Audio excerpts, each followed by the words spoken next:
On vacation in Tahiti, family started complaining because I didn't do what they wanted. So I flew away and left them there without money. I was laughing and it was incredible. I'll be the first to admit that I may have overcompensated, but when I got my big promotion at work, I wanted to do something special for my family. I'm the oldest, so there's always been this unspoken expectation that if I made it, I'd take care of everyone. And this year, I really did make it. I landed a 6-figure salary, shattered my goals, and even started dabbling in investing. So I thought, why not celebrate? A week in paradise sounded perfect. I chose Tahiti because it had something for everyone: pristine beaches, luxury spas, amazing snorkeling, and killer sunsets. It wasn't the most extravagant trip, but it was very expensive. I paid for everything: flights, accommodations, activities, food.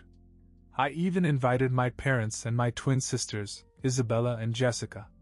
They're 22, fresh out of college, and still figuring things out, so I figured they could use a break. When I first pitched the idea, they were all on board.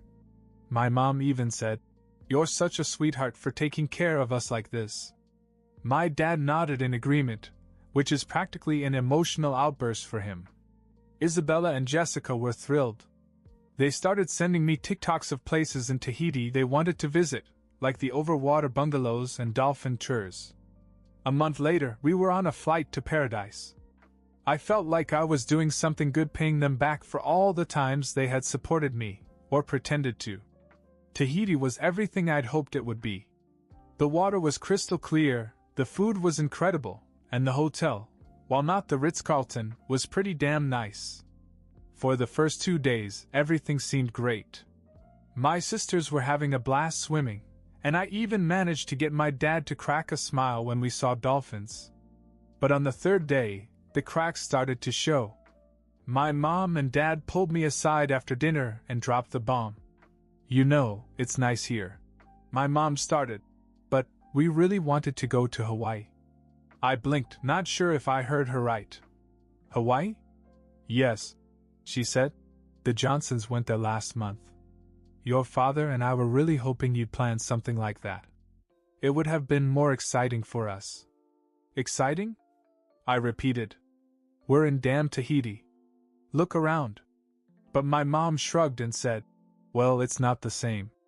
The Johnsons said the luau's in Hawaii were amazing. And they got to see Pearl Harbor. At first I thought it was a joke, but the more they talked, the clearer it became they weren't thrilled with the trip. I began to wonder if I had misread the room. Still, I brushed it off. I wasn't going to let a little grumbling ruin the vacation. Or so I thought. It only got worse from there. The next morning I tried to reset the mood. We had a whale watching tour booked, and I figured once we got out on the water, everyone would loosen up. Isabella and Jessica were still buzzing with excitement, so at least I had them on my side. The tour was incredible: whales breaching, the guide telling cool facts, the whole thing. I kept looking at my parents, waiting for them to say something positive, but they were mostly silent. My mom finally muttered, "Well, Hawaii has dolphins too." By lunchtime, the tension was thick. As my sisters raved about the morning, my mother began to list everything she thought was missing. "No pineapple plantations," she said, shaking her head. "No hula dancers. And where are the volcanoes? Hawaii has all that." My father chimed in. And the Johnsons said the shopping in Hawaii was incredible. "There's nothing like it here." I couldn't believe it. I mean, sure, Tahiti wasn't Hawaii, but it wasn't supposed to be. The whole point was to experience something different. But apparently I hadn't lived up to her expectations. That night, we went to a fancy restaurant that I'd booked months in advance. It was right on the beach, with live music and a menu of local specialties. I thought maybe this would finally win them over. Nope. My mother ordered fish and immediately complained that it was too exotic. My dad said his steak wasn't cooked the way he liked it. Meanwhile, Isabella and Jessica were having the time of their lives, taking pictures of their food and the sunset. After dinner, my parents cornered me in the lobby of the hotel.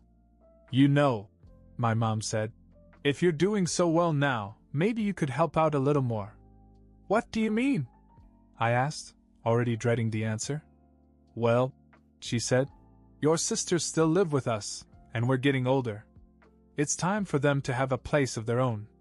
Maybe you could buy them a house or at least some nice apartments so we can finally have some peace and quiet." My father nodded. "And a new car wouldn't hurt either. That old Honda's falling apart." I just stared at her.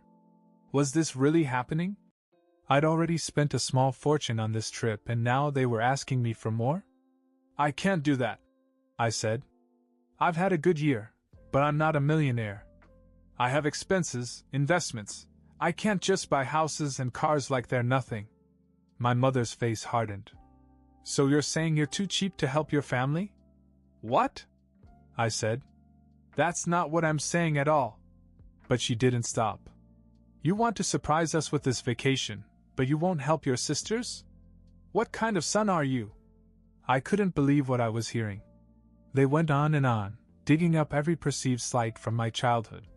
My father even said, "You've always been a disappointment, and I guess some things never change." That was it. Something inside me snapped. "You know what?" I said. "Good luck enjoying the rest of your vacation without me." And with that, I turned and walked away. I didn't sleep much that night. My mind kept replaying everything my parents had said. The insults, the guilt trips, it was like they'd been saving it up for years, just waiting for the right moment to unload. By the time the sun came up, I'd made up my mind. I was done. I wasn't going to spend another minute, let alone another dollar, on a family that clearly didn't appreciate anything I had done. I packed my bags in record time and went straight to the front desk. I told them I needed to check out early and book the next flight home. It wasn't until I was sitting in the airport lounge sipping coffee that it hit me. I'd just left my family in Tahiti. They had 4 days left, and I hadn't left them a penny. Not for meals, not for activities, not even for the cab ride back to the airport. I laughed out loud. Not because it made me feel good, I didn't, not entirely, but because the whole situation was so absurd. Here I was, the supposed disappointment, and yet I'd paid for the whole trip. And now I was the bad guy for not doing more? The flight home was blissfully quiet. No passive-aggressive comments, no guilt trips. Just me, a movie, and the knowledge that I had stood up for myself for the first time in years. When I landed, I turned on my phone and was immediately bombarded with messages. From my sisters. "Where are you? Did you leave? Mom and Dad are freaking out. What's going on? Please tell me this is a joke." And from my mom. "How could you do this to us? We're stranded here with no money. What were you thinking? You're so selfish. You've ruined this trip." I didn't answer any of them. I figured they could work it out. At worst, they could call a friend or use a credit card. They weren't helpless, no matter how much they wanted to act that way. Over the next few days, I received occasional updates from my sisters. Apparently, they were making the best of it, lounging by the pool, splurging on room service, and charging everything to the hotel. By the time they flew back, the hotel bill was astronomical. Isabella and Jessica had gone on a shopping spree, and my parents had racked up charges for every little thing. 4 days later, they were all back home, and that's when the real drama began. When I got home, I knew it was only a matter of time before there was a reckoning. Sure enough, 4 days after returning from Tahiti, my mom called and asked me to come over. Her tone was sweet, but I could hear the storm brewing underneath. I debated ignoring her, but I figured it was better to face the music and get it over with. When I walked into their house, my mom and dad were sitting on the couch, looking like they'd been rehearsing this confrontation all day. Isabella and Jessica were there too, scrolling through their phones and trying to look uninterested. "Sit down," my mom said, gesturing to the chair. "Okay," I said, crossing my arms. "What's this about? What's the point?" my dad barked. "You left us in a foreign country with no money. You had credit cards," I shot back. "That's not the point," my mother cut in. "We had to call our friends to wire us money just to pay the hotel bill. Do you have any idea how embarrassing that was? Oh, I can imagine, I said, trying not to laugh. And your sisters, she continued, were left with no spending money. How could you do that to them? Wait, I said, turning to Isabella and Jessica. You two went shopping, didn't you? And ordered room service every day? Jessica shrugged. We figured you'd cover that. You invited us, remember? I couldn't believe it. They didn't even see what they'd done wrong. I spent tens of thousands on this trip, I said. Tens of thousands. And you all complained the whole time because it wasn't Hawaii. Then you called me cheap and selfish for not buying houses and cars and God knows what else. What did you expect me to do? We expected you to act like family, my father said. Really? I snapped. Because family doesn't call you a disappointment or a loser when you try your best. Family doesn't treat you like an ATM machine. There was a tense silence, and then my mother said, We just thought you'd want to help us. You've always been so generous. That's the problem, I said. I've been too generous. I gave you everything I could on this trip, and it still wasn't enough. So I left. And honestly, I don't regret it. My dad slammed his hand down on the coffee table. You think you're better than us now, don't you? Just because you make a little money. I don't think I'm better, I said. I just think I deserve some respect.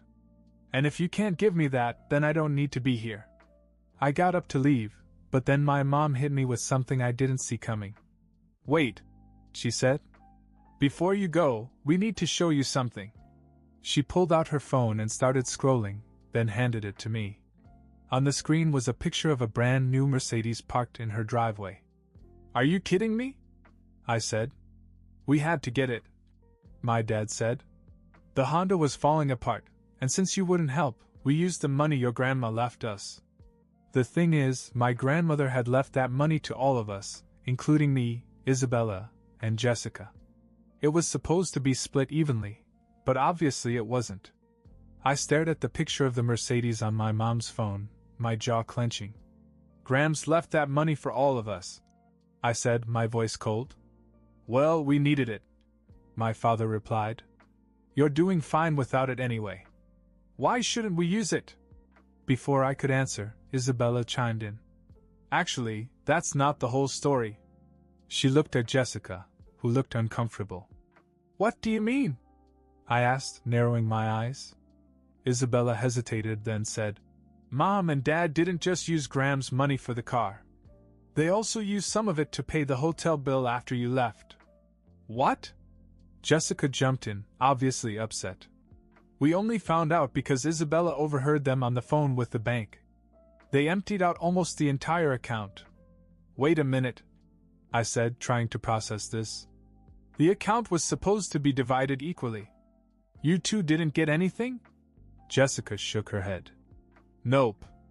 And when we asked, they said we didn't need the money right now and that it was for the greater good of the family. I turned back to my parents, angry. So let me get this straight. You called me cheap, insulted me for not throwing more money at you, and then stole from your own daughters? It wasn't stealing, my mother snapped. We're their parents.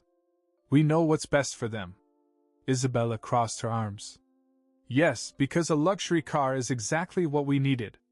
Before I could say anything else, there was a loud knock at the door. My dad groaned and got up to answer it, muttering something about how it was probably another neighbor who wanted to check out the car.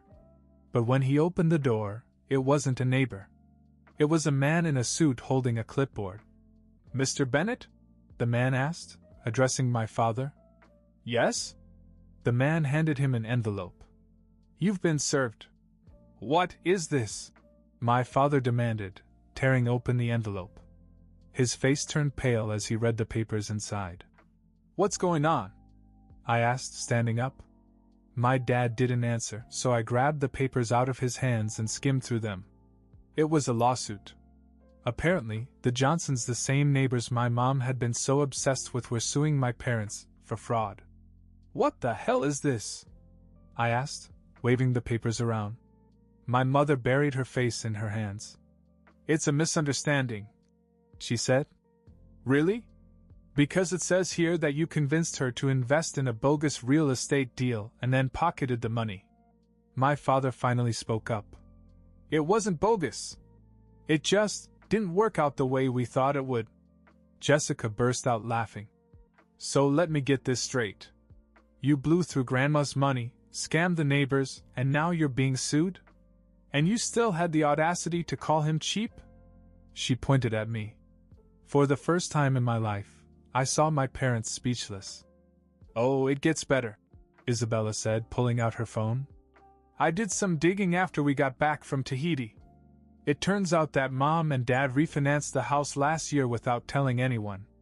That's how they covered their expenses. What? I asked, stunned. Yep, Isabella said, scrolling through her phone. And they're already in default. So unless you want to bail them out, they're probably going to lose the house. I couldn't believe what I was hearing. The same people who had spent the past week berating me for not doing enough were up to their eyeballs in debt, using every trick in the book to stay afloat. And yet, somehow, I was the selfish one. I stood up and shook my head. You know what? This isn't my problem. You dug your own grave, and I'm not going to save you. As I headed for the door, my father called after me. If you leave now, don't bother coming back. I turned and smiled. That's the best thing I've heard all day. With that, I left, feeling strangely free for the first time in years. Driving home after the confrontation, I replayed it all in my head. The insults, the demands, the lies, it all made sense now. My parents' constant demands and manipulations weren't just about money. It was about control. They treated me like a safety net for years, and when I stopped playing along, the cracks in their facade showed. For a few days I kept my distance, ignoring calls and messages. Isabella and Jessica texted me a few times, mostly to apologize for not speaking up sooner. It wasn't their fault, but it was clear that they were starting to see the bigger picture. During that time, I thought about why things had spiraled the way they had. I'd spent so long trying to prove myself to my parents, hoping that if I accomplished enough, they'd finally treat me with respect. But the truth was, no amount of money or success would ever be enough for them. I decided it was time to draw the line. The next weekend, I invited Isabella and Jessica over for lunch. They looked hesitant when they arrived, probably expecting me to lecture them. Instead, I told them the truth. Look, I said, I can't change Mom and Dad, and I'm not going to keep trying. But I do care about you, and I want to help you get out of this house. They exchanged surprised looks. What do you mean? Jessica asked. I mean, I'm going to help you move into your own place.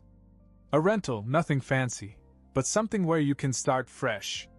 You deserve a chance to figure out your lives without Mom and Dad breathing down your necks. They were stunned. Isabella teared up and Jessica just stared at me, speechless. You'd really do this for us? Isabella asked. Of course, I said. But there's a catch. This is a one-time thing. I'll help you get started, but after that, you're on your own. It's time for all of us to be on our own. They nodded, both looking more relieved than I'd ever seen them. Over the next few weeks, I helped them find an affordable 2-bedroom apartment not far from where I lived. I covered the security deposit and first month's rent, and even threw in some basics like furniture and kitchen supplies. It felt good, but it also felt final. This wasn't about tying them to me with another obligation. It was about giving them the freedom I'd fought so hard for. On move-in day, as we unpacked boxes, Jessica asked, Why are you doing all this? I mean, after everything. I hesitated, then decided to tell them the truth. Because I'm starting my own family now, and I need to focus on that. But I also want to make sure that you two are okay. They both froze. Wait, what? Your own family? Isabella asked. I smiled. Yes. I've been seeing someone for a while. Her name is Rachel. We're actually engaged. Their jaws dropped. You're kidding, Jessica said. Why didn't you tell us? Because I didn't want Mom and Dad to get involved and ruin it before it even started, I admitted. They laughed, probably because they knew exactly what I meant. As we finished unpacking, I felt a sense of peace I hadn't felt in years. My parents could keep their drama and their bad choices. I was done trying to clean up their messes.